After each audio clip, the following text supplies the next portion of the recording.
We are talking about the demise and the revival of the Proverbs 31 woman.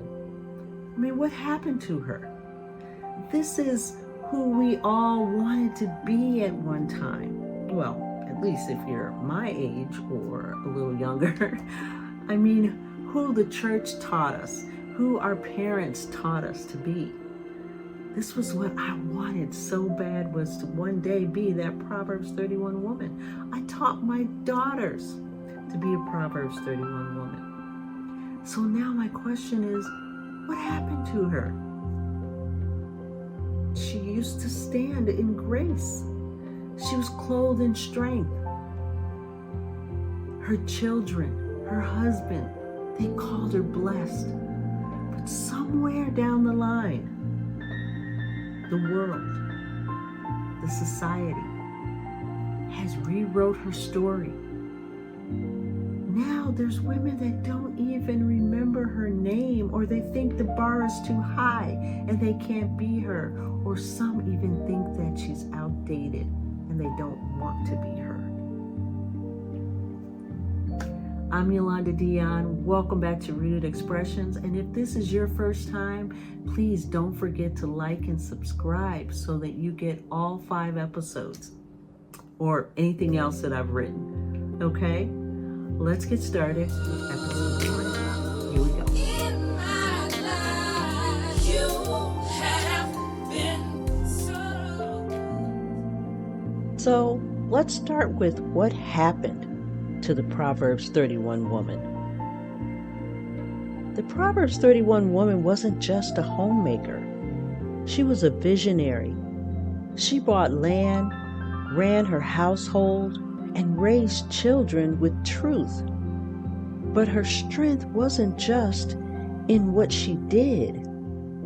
It was in who she served. Proverbs 31:30 reminds us that charm is deceptive and beauty is fleeting, but a woman who fears the Lord is to be praised. So, let's begin with what happened. First of all, once she was standard, now she's the exception. Proverbs 31 woman, she was clothed in strength and dignity, wise, hardworking, God-fearing. She's been replaced in many hearts by the pursuit of fame and power, also in self-glory. So what happened to the will to even be her? Why has the world traded her crown for clout?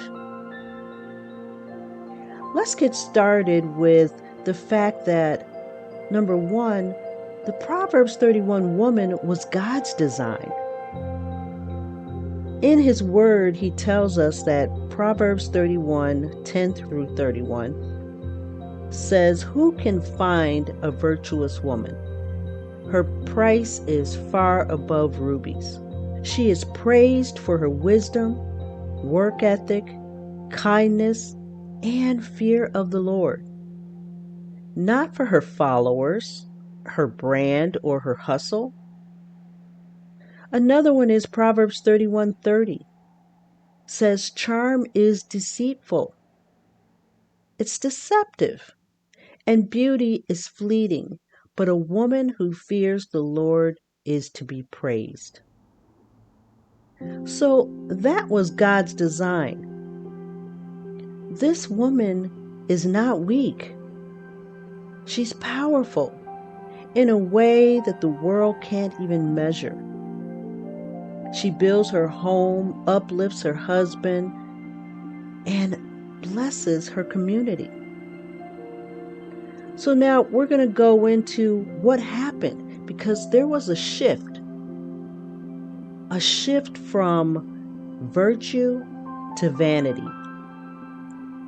Now in 2 Timothy 3:1 through 5, it says, "In the last days, people will be lovers of themselves, lovers of pleasure rather than lovers of God, having a form of godliness but denying its power.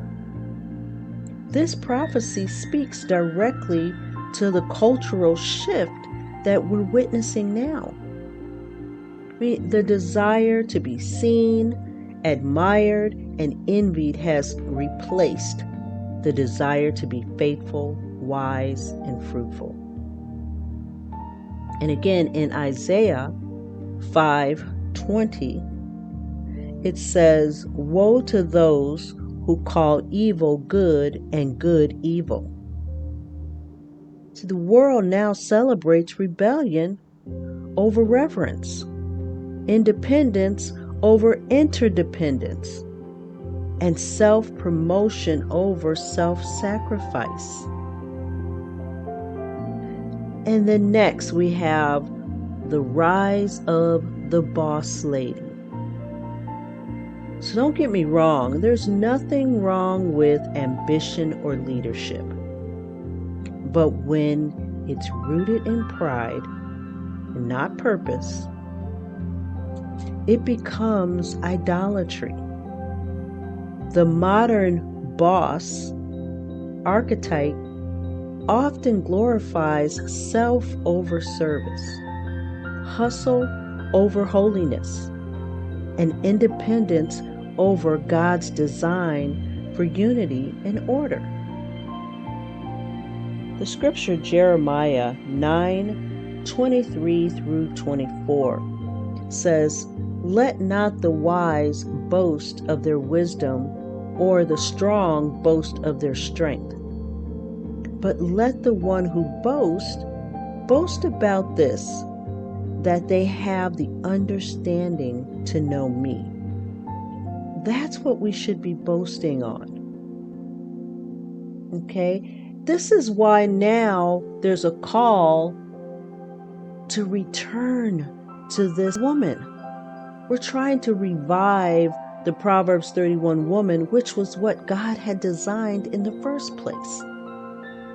It's the woman that godly men look for. They've learned to just settle with whatever we give them, but then we're upset when it's not going right or they don't seem to be godly men.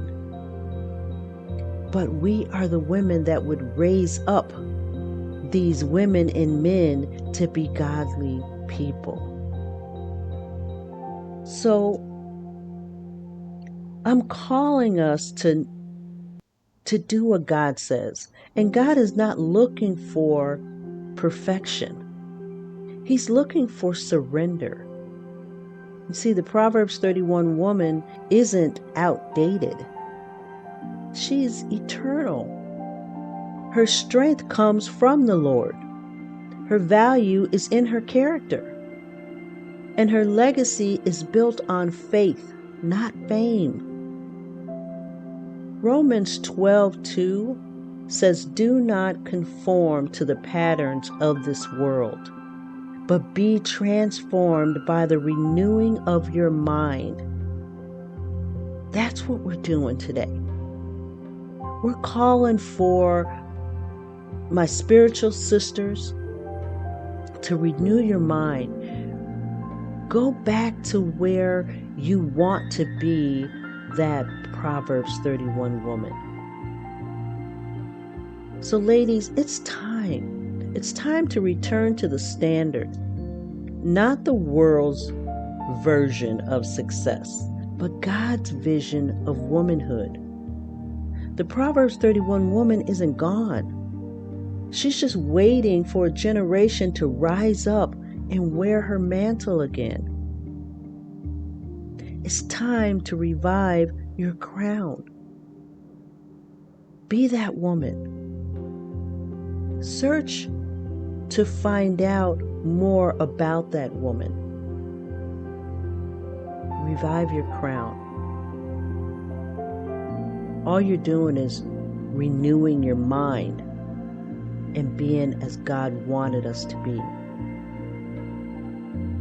So we're going to go through more, and our next episode is going to be She Was Never Weak. This is the truth about the Proverbs 31 woman. So join me on our next episode. and I'll see you then. Thanks again for tuning in. I'm Yolanda Dion. I'll see you soon. Bye-bye. God bless.